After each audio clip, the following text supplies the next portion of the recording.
Hey everyone, and welcome back to the Shield Media Podcast. I'm Lex, And I'm Vera.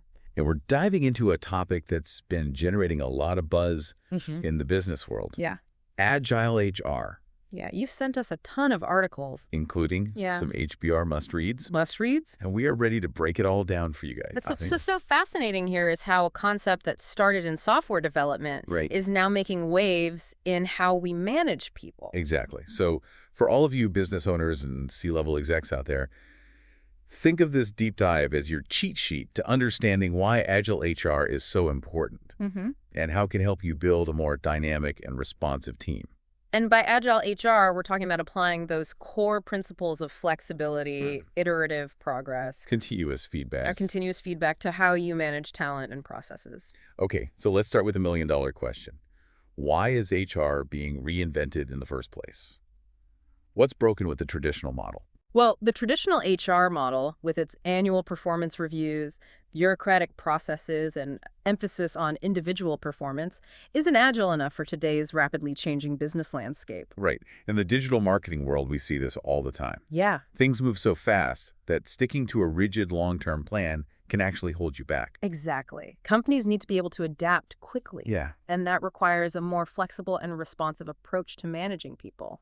So how does this agile approach actually play out in practice? Well, one of the most significant changes is in the role of the CHRO. Okay. We're not just talking about managing payroll and benefits anymore. Right. The CHRO is becoming a strategic partner to the CEO, Okay. playing a key role in predicting outcomes, diagnosing problems, and prescribing actions to add value. Hold on. Break that down for me. Right. What do you mean by predicting outcomes when it comes to HR? It's about analyzing the workforce to determine the likelihood of achieving company goals. For example, if your company is aiming for rapid growth, but your talent acquisition process is slow and bureaucratic, Yeah. that's a red flag. Makes sense. The CHRO can use data and insights to identify these potential roadblocks and work with the CEO to address them. So they're kind of like a data-driven talent strategist. Exactly. They're also responsible for diagnosing problems. Okay.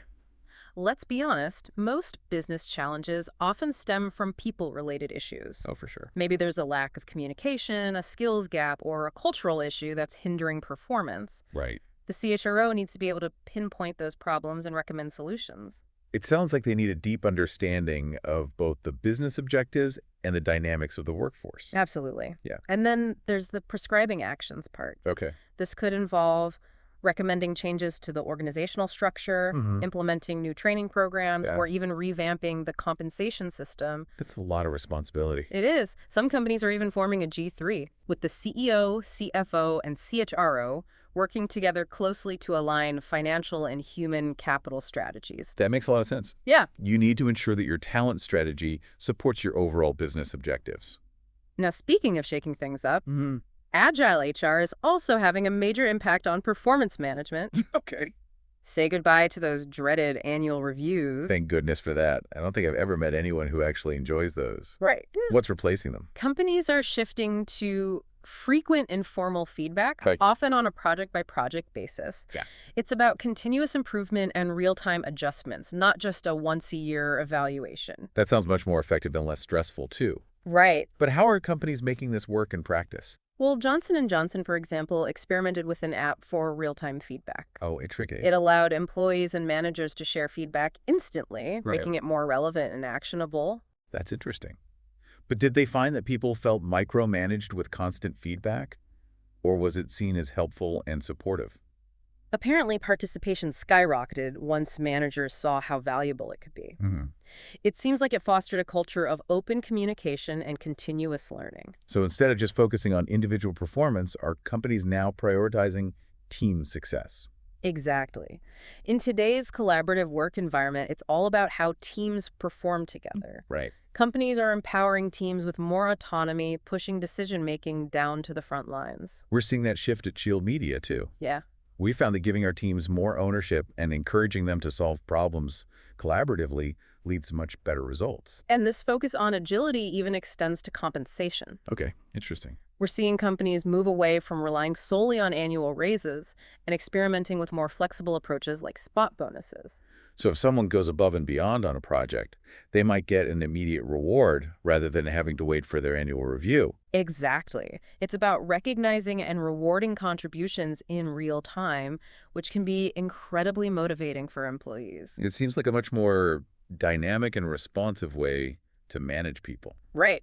You can't talk about unconventional approaches to talent management without mentioning Netflix. Oh, absolutely. They've become famous for their unique approach. Yeah. Their former chief talent officer, Patty McCord, had a pretty radical philosophy. What was that? She argued that the best perk you can give employees is to hire only A players to work alongside them. Oh, wow. Essentially, surround yourself with top talent and let them do what they do best. So they're really selective about who they bring on board. Mm-hmm. But how do they Yeah. manage those A players once they're there? Do they have any performance reviews at all? They actually abolished formal performance reviews and vacation policies, Wow. relying instead on adult-like behavior and open communication. Wow. That's a pretty bold move. Yeah. But I guess if you trust your employees to be responsible and self-motivated, it can work. It certainly seems to be working for them. They've built a highly successful company with a strong culture of performance and accountability. It's inspiring to see companies like Netflix challenging the status quo and finding innovative ways to manage their people. Mm-hmm. It makes you wonder if some of those traditional HR practices are really necessary. Exactly. And that's what we'll be exploring further in this deep dive. Right. We'll take a closer look at how Agile principles are changing the way companies recruit, develop, and reward their employees. And we'll discuss what this all means for you, our listeners. Yeah. Especially if you're looking to create a more dynamic and adaptable workplace. Now, before we move on to the next section, Okay. we want to remind all of you to hit that follow button and share this podcast with anyone who might benefit from this knowledge. Yes, and for our Western clients looking to boost their online presence and attract more customers, don't forget to check out Shield Media's digital marketing services. Yeah, we specialize in local SEO, PPC, and SMM. And we're passionate about helping businesses like yours succeed in the digital world. Exactly. We'll be back in a minute with more insights on reinventing HR, so stay tuned. Welcome back to the Shield Media Podcast. We've been talking about how Agile principles are reshaping the way companies approach HR. And one of the things that really struck me is how this shift towards agility impacts talent development. Mm-hmm. It's not just about sending people to formal training programs anymore, right? Exactly. It's about fostering a mindset of continuous learning and adaptability. Yeah. Think of it like a constantly evolving skill set rather than a static set of credentials. So how do companies create that kind of learning environment?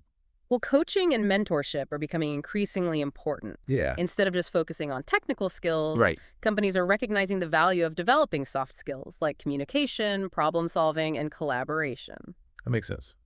Those are skills that can be applied across different roles and industries, Yeah. making employees more adaptable. Precisely. And companies are also experimenting with new ways to facilitate peer-to-peer learning and knowledge sharing. Okay. Creating a culture where people feel comfortable asking questions, sharing their expertise, and learning from each other is key. We've actually implemented something similar at Shield Media. Oh, cool. We have regular internal workshops and encourage our team members to share their knowledge and skills with each other. That's great. It's been a great way to foster a sense of community and boost everyone's skill set. That's fantastic. Creating that culture of learning and collaboration is essential for success in the Agile age. Sure. And it's not just about how people learn, it's Right. also about what they learn. Okay. Companies are moving away from rigid career paths and embracing more fluid career development. So instead of having a 5-year plan mapped out, Yeah. it's more about identifying opportunities for growth and development as they arise. Exactly. It's about encouraging employees to explore different areas of the business, take on new challenges, and develop a diverse skill set. That can be pretty empowering for employees, Yeah. knowing that they have the flexibility to shape their own career path. Right. But it also places more responsibility on them to be proactive and seek out those opportunities. Absolutely. And this brings us to another key aspect of Agile HR recruitment. Yeah. Okay. Companies are shifting their focus from simply filling open positions to finding people who align with their culture and values. So it's not just about ticking off boxes on a resume anymore. Not at all. It's about finding people who are adaptable, curious, and eager to learn. Okay. They need to be comfortable with ambiguity and change and possess the skills to thrive in a fast-paced environment. I can imagine that's especially crucial in a field like digital marketing, where the Yeah. landscape is constantly evolving. You hit the nail on the head. Technical skills can become outdated quickly, Right. but those core soft skills and the ability to learn and adapt are invaluable. Now, you mentioned earlier that even compensation is being impacted by this agile mindset. hmm What are some of the trends you're seeing there? Companies are moving away from traditional annual raises All right. and experimenting with more flexible and dynamic reward systems. Like the spot bonuses we talked about. Exactly. Spot bonuses are a great way to recognize and reward contributions in real time. Yeah. But there are other innovative approaches emerging too. Like what? Some companies are implementing skill-based pay, Okay. where employees are compensated based on their skills and expertise, Uh-huh. rather than just their job title or years of experience. So if someone develops a new skill that's valuable to the company, Mm. they might get a pay increase, even if they haven't been promoted. That's the idea. It encourages employees to continuously learn and develop their skill set, Right. which benefits both the individual and the organization. It sounds like this agile approach to compensation is all about aligning rewards with the value that employees are actually creating. That's a great way to put it. It's about recognizing contributions, Huh. fostering growth, Yeah. and creating a more equitable and motivating work environment. This is all fascinating stuff, but Yeah, I imagine some of our listeners might be feeling a bit overwhelmed. sure. It's one thing to talk about these agile principles, Yeah. but it's another thing to actually implement them. Yeah. Where do you even begin? You're right. It can seem daunting, but it doesn't have to be an all or nothing proposition. Okay. You can start by incorporating some of these principles into your existing practices. So baby steps are okay. Absolutely. Don't try to overhaul your entire HR system overnight. Right. Start small, experiment, and see what works for your organization. What would be a good starting point for a company that's dipping its toes into the agile pool? A great place to start is with performance management. Okay. Instead of relying on those dreaded annual reviews, Yeah. try implementing more frequent feedback loops. Gotcha. Encourage managers to have regular check-ins with their team members, Mm. focusing on goals, progress, and areas for improvement. So it's about shifting from a judgmental once-a-year evaluation to a more supportive ongoing conversation about development. Exactly. And you can also start thinking about how to empower your teams to be more self-managing. Give them more autonomy in decision-making and encourage them to take ownership of their projects. It's about trusting your people and giving them the space to do their best work right. Absolutely. Remember, Agile is all about being flexible and adaptable. Yeah. Don't be afraid to experiment and adjust based on what works best for your unique business and your people. That's a great point. There's no one-size-fits-all solution. Nope. It's about finding what works for you and your team. Now, while we're on the topic of finding what works, I want to take a moment to remind our listeners about Shield Media's digital marketing services. If you're a Western client looking to enhance your online presence and attract more customers, we can help. We specialize in local SEO, PPC, and SMM, and we're passionate about helping businesses like yours succeed in the digital world. We're always staying ahead of the curve, just like we've been discussing today. So if you're ready to take your digital marketing to the next level, head over to our website or give us a call. We'd love to chat with you, and don't forget to hit that follow button and share this podcast with anyone who might benefit from these insights. We'll be back in a moment to wrap up our discussion on Agile HR. Stay tuned. Welcome back to the Shield Media Podcast. We've covered a lot of ground in this deep dive into Agile HR, from the changing role of the CHRO to the shift toward more flexible and dynamic performance management and compensation models. Yeah, we've seen how companies like Netflix are even throwing out the traditional HR playbook altogether Right. and coming up with their own unique approaches to talent management. But I think it's important to step back for a moment and ask, why are companies making these changes in the first place? Yeah. What's the big picture benefit of embracing Agile HR? It boils down to creating a more adaptable, responsive, and ultimately more successful organization. Okay. The old HR model was built for a world that moved at a much slower pace. It's like trying to navigate today's fast-paced digital landscape with a horse and buggy. Exactly. In today's business environment, Yeah, you need to be able to pivot quickly, for sure. innovate constantly, and attract and retain top talent. Right. Agile HR provides a framework for achieving those goals. So it's not just about being trendy or jumping on the latest bandwagon. Right. There's a real business imperative behind it. Absolutely. The companies that are thriving in this new world are the ones that can adapt quickly to change. They're not afraid to experiment, to fail fast and to learn from their mistakes. Right.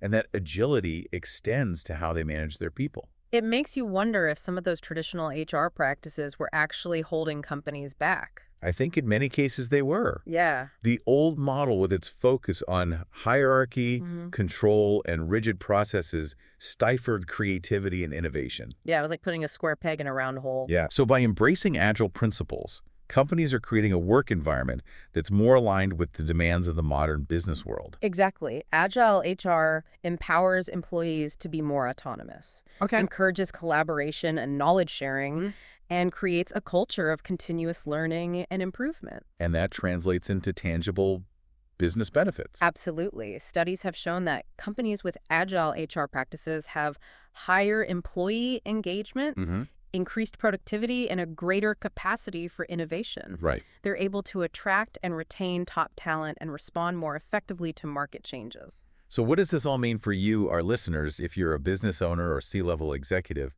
This deep dive should be a wake-up call. It's time to take a critical look at your own HR practices and ask yourself, are they helping you achieve your business goals or are they holding you back? Are you stuck in the old bureaucratic way of doing things, or are you embracing agility and empowering your team to thrive in this new world of work? The choice is yours. But if you want to stay ahead of the curve and build a truly successful organization, embracing Agile HR is no longer optional. It's essential. It's about creating a workplace where your people feel valued, engaged, and empowered to do their best work. And that's what ultimately drives success in the long run. For sure. Now, before we sign off, we want to thank you for joining us on this deep dive into Agile HR. And a special shout out to all of our loyal listeners who are also business owners and C-level executives. Yes. If you're looking for ways to enhance your digital presence and attract more customers, we encourage you to check out Shield Media's digital marketing services. We specialize in local SEO, PPC, and SMM, and we're dedicated to helping Western businesses like yours thrive in the digital world. Be sure to hit that follow button and share this podcast with anyone who might benefit from these insights. Until next time, keep innovating and stay agile.